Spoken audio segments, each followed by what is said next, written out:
예, 김대근 선생입니다. 자, 오늘도 EBS 수능특강 개념학습 2강을 같이 볼 텐데요. 1강과 같은 방식으로 해제를 먼저 확인을 하고 그 다음 지문 설명하고 문제풀이까지 진행을 해 보도록 하겠습니다. 우선 가지고 계신 교재에서 해설지에 있는 해제를 먼저 한번 펼쳐보시기 바랍니다. 같이 읽어보도록 할게요. 뭐 일반적으로 흔하게 아는 시조가 두 개가 나와서 뭐 이 파트는 그렇게 고3 학생들 중에서 생소하거나 어렵게 보는 친구들은 아마 거의 없을 것 같긴 한데 올해 EBS가 제시하고 있는 포인트가 어떤 건지는 간단하게 한번 확인을 해보고 지문 내용으로 가서 또 마찬가지로 필요한 설명하겠습니다. 자, 우선 창내고자부터 먼저 보죠. 자, 이 작품은 가슴에 답답할 때 열고 닫을 목적으로 가슴에 창을 내었으면 하는 발상을, 자, 일단 이거는 포인트로 발상을 제시했어요. 자, 발상을 독백의 어조로, 대화체가 아니라는 말이죠. 독백의 어조로 노래하고 있는 사설 시조다. 화자가 왜 답답한 일을 겪는지는 밝히지 않는다. 이 노래의 개성은 인체를 건축물로 상정하여서 거기에 창을 낸다는 기이한 발상에 있다. 계속 같은 말 하네요. 해제 전체에서 발상에 초점을 두고 이 문제를 냈다라는 말이겠죠. 자, 그 다음에 넘어가서 두 번째 해제. 바람도 씨어없는 곡에 읽어보겠습니다. 이 작품은 기다리는 이미 올 때의 마음가짐을 노래한 사설시조이다. 기다리는 님이 온다라는 말은 지금 상황은 이별한 상황이라는 거죠. 뻔뻔하네요. 이별의 상황에서 님을 기다리면서 쓴 그런 마음을 담고 있는 시조라는 것이고, 화자는 바람도 구름도 매도 모두 씨어넘는 정도로 높고 가파른 고개라 하더라도 자신은 이미 온다고 하면 쉬지 않고 넘어갈 것이라는 의지를 드러내고 있다. 조금이라도 빨리 임을 만나고자 하는 간절한 마음이 과장된 표현과 맞물리면서 구체적으로 형상화되어 있다. 그러면 이제 여기 포인트를 준 것은 하자의 마음 어떤 정서를 보이고 있는가 이거 하나 하고요. 이걸 드러내기 위해서 표현 방식이 과장된 표현을 쓰고 있다. 이 두 가지를 얘기했습니다. 자, 그러면 본문 내용 가서 하나씩 설명을 드리겠습니다. 아마 오늘은 강의가 굉장히 짧게 끝날 모양입니다. 자, 우선 첫 번째 나와 있는 시부터 초장부터 읽어볼게요. 창내고자 이내 가슴에 창내고자. 자, 일반적인 시조처럼 사음보로 되어 있는데요. 같은 거, 다른 거 같은 거죠. 자, 이런 구조를 AABA 구조라고 부릅니다. 시조에서만 쓰는 건 아니고요. 뭐 민요라든가 다른 고전에서도 흔하게 쓰는 그런 운율 형성 방식이니까 먼저 알아두시고, 고려가요 같은데 청산별곡 그죠? 가장 대표적이죠.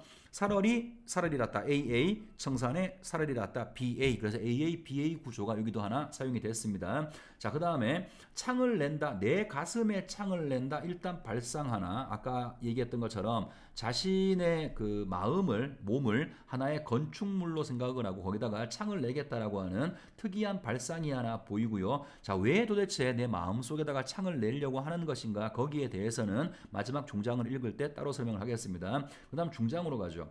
고모장지, 세달장지, 들장지, 열장지까지 한번 나눠 보시죠. 그 다음에 암돌적이, 수돌적이, 배목걸새, 크나큰 장돌이까지 또 이렇게 한번 나눠보시고요.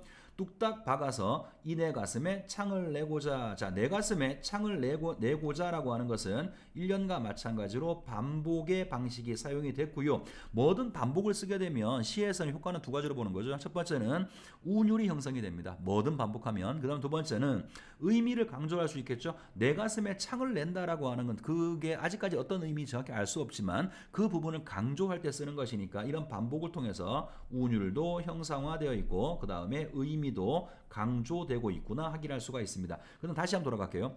중장의 선생이 지금 쭉 묶어놓은 부분이 있죠. 고모장지, 세달장지 하나 묶었고 그 다음 다시 또 암돌적이부터 하나 묶었어요.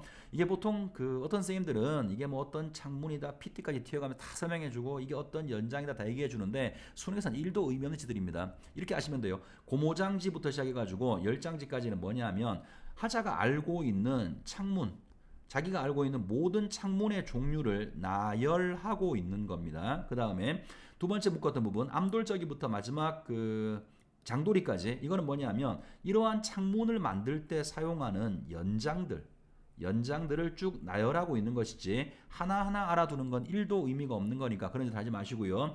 자, 그러면 여기서 의문이 생겨요. 창문을 그냥 마음속에다가 한 개만 내면 될 텐데 도대체 왜 이렇게 자기가 알고 있는 모든 창문을 다 나열했는가? 거기에 대해서는 마지막 종장에서 얘기하겠습니다. 자, 종장 보겠습니다. 이따가 하 답답할 때면 여다져 볼까 하노라. 자, 답답한 마음이 생길 때면 열고 닫아 보겠다랍니다. 그렇다면 이글 속에서 하자가 지금 말하고 있는 창이 왜 필요한지 알겠네요. 마음 속에 있는 답답함을 해소하는 수단인 거죠. 답답함의 해소 수단으로 마음속에 창문을 열겠다라고 표현하고 있어요. 창의 의미 하나 만들어졌고요. 그렇다면 창문이 왜 한 개면 안 되고 여러 개가 왜 필요한지 알겠죠? 중장에서 여러 개의 창문을 여러 창문을 쭉 나열해서 한 개가 아니라 여러 개를 나열했는데 이유는 뭐 때문이겠어요? 내 마음속에 이 답답함을 몰아내기 위해서는 창문 한 개로는 불가능하다는 거죠. 마음속에 있는 답답함을 강조할 목적으로 여러 개의 창문을 나열하고 있고 뭐 표현상의 특징에서 참신한 발상이 보이는 거야까지가 당연한 거고요. 반복되는 표현 보이는 거 당연한 거고 또 하나 눈에 띄는 것이 일상어의 사용이죠. 평민문학이니까 당연할 텐데 일상어 우리가 흔하게 물론 뭐 현대인들은 많이 못 보지만 옛날 사람들이 주위에서 흔하게 볼 수 있는 일상어를 사용했다라고 하는 것도 하나의 표현상의 특징이 될 수 있을 것 같습니다. 자 일단 첫 번째 시 하나 봤고요. 두 번째 시로 갑니다. 두 번째는 바람도 시어넘는 고개, 구름이라도 시어넘는 고개의 대꾸와 반복이 있고 고개를 지금 두 번이나 반복해서 이 고개의 어떤 속성을 강조하고 있는데 매우 높다라고 하는 거죠. 설마 아무리 높다고 한들 바람과 구름이 시어갈 일은 없어요. 처음부터 과장법 사용을 하고 있습니다. 과장법을 사용해서 이 고개가 매우 높다라고 하는 것을 강조하고 있는 거고요. 두 번째 갑니다. 산진이, 수진이, 해동청, 보람에 마찬가지인데요. 하나씩 아는 건 하나도 의미가 없어요. 새들입니다. 매. 독수리 비슷한 거 있죠. 자, 그 매를 부르는 여러 가지 이름이 있는데 이렇게 산진이, 수진이, 해동청, 보람에 모두 다 새들이고요. 자, 이것들도 시어넘는 고봉, 높은 장성령 고개라고 또다시 한번 이 고개를 반복하고 있어요. 아까 봤던 가하고 비슷하죠. 자기가 뭔가 강조할 부분은 이런 식으로 반복을 통해서 드러내고 있는데 아까랑 똑같이 설명할 수 있어요. 운율을 형성하고 있기도 하고 동시에 그 고개가 매우 높다라고 하는 것을 강조하고 있는 것이기도 합니다. 자 마지막 종장 그 너머 이미 왔다고 하면 자 그러면 하자는 지금 상황은 님과 이별하고 있는 상황이겠네요. 그죠? 그런데 만약에 그 고봉 너머에 님이 왔다라고 한다면 만남의 순간 이 순간에 대한 간절한 기다림을 가지고 있는 거죠. 자, 그 순간이 온다면 나는 아니 한 번도 쉬고 넘어가리라. 또 역시 과작법 쓰고 있어요. 이 사람 말대로라면 새도 쉬어 넘는 고개인데 자기는 무슨 수로 이걸 한 번도 안 쉬고 지나가겠어요. 과장을 통해서 뭐를 표현하고 있는 거냐면 님에 대한 간절한 기다림을 표현하고 있어요. 그리고 아까 해제에서 나왔던 말을 또 그대로 써본다 그러면 의지죠. 만남에 대한 의지. 이런 기회만 주어진다면 어떤 난간도 극복하겠다라고 하는 만남에 대한 의지를 보여준다라고도 얘기할 수가 있습니다. 뭐 표현 방식은 별게 없고요. 이 시는 정서라든가 정서 그다음 과장법이라는 표현 방식이고 두 개 말고는 딱히 할 얘기는 별로 없습니다만 다만 하나만 더 얘기하자면 고봉 장성령 고개가 나와요. 높은 장성령 고개. 자, 얘가 어떤 기능을 하고 있는지에 대해서는 잠깐 얘기합시다. 님과 나 사이를 가로막고 있는 거죠. 그러니까 일단 첫 번째는 얘가 사랑의 장애물이라고 얘기할 수 있어요. 그런데 또 하나 얘가 하는 장치는 1번간 조금 모순되는 진술일 수도 있습니다만 이렇게 말할 수도 있죠. 이게 그냥 동네 동산 정도 얕은 산이라 그러면 님이 왔을 때 내가 그 한 번에 뛰어넘어가는 거 이상하지 않아. 근데 동네 그냥 흔하게 보는 그런 산이 아니라 이렇게 높은 산임에도 불구하고 난 님이 오면 한 방에 뛰어넘어갈 거야. 하자가 가지고 있는 님에 대한 간절한 기다림이라든가 아니면 뭐 간절한 사랑 이런 것들을 오히려 더 강조해주는 그러한 소재로서 기능을 한다라고도 볼 수 있습니다. 자, 시조가 지금 두 개 나왔어요.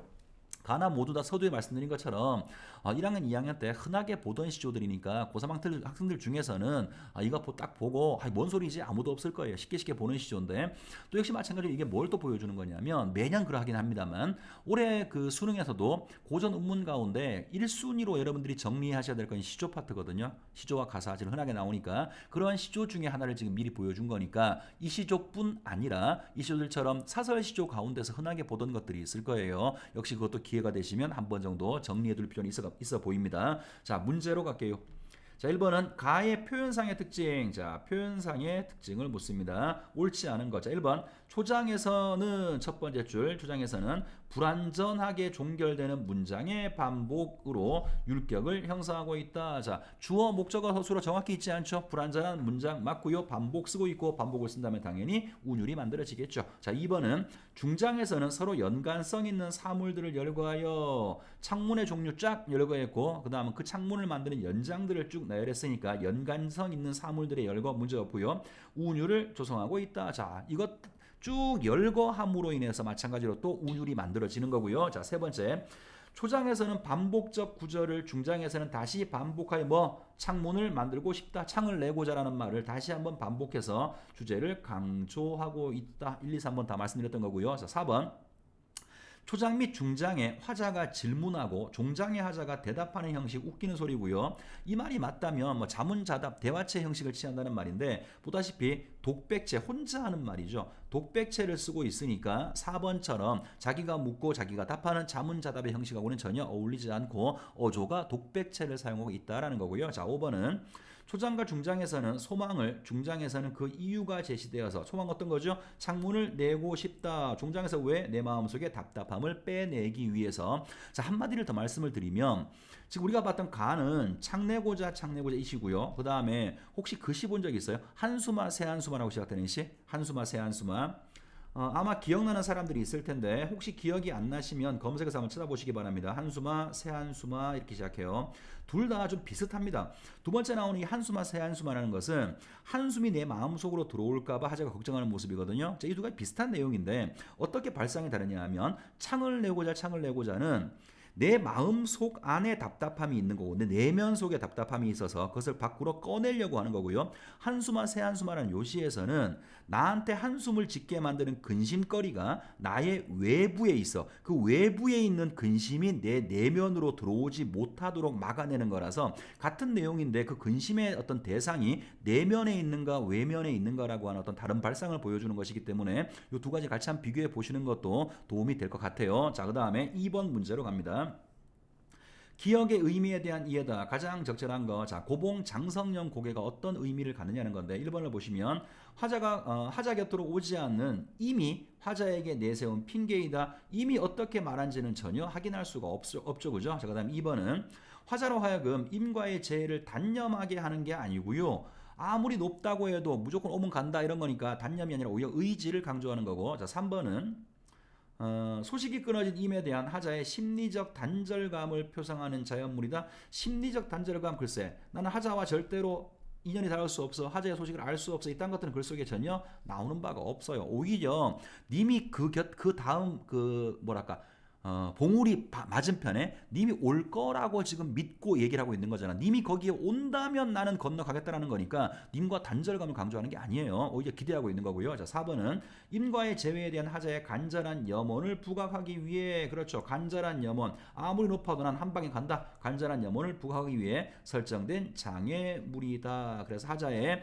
마음속에 있는 어떤 강한 사랑 혹은 기다림 혹은 님에 대한 어떤 그리움, 이런 걸 강조하는 것이기도 하고 동시에 님과 나를 가로막는 장애물이기도 한 겁니다. 답은 4번이고요. 자, 5번은 임을 만나고자 하는 하자의 소망 성취가 불가능함을 암시해. 뭔 소리야, 간다며, 그제 간다고 했으니까 불가능한 건 아니죠. 답은 4번입니다.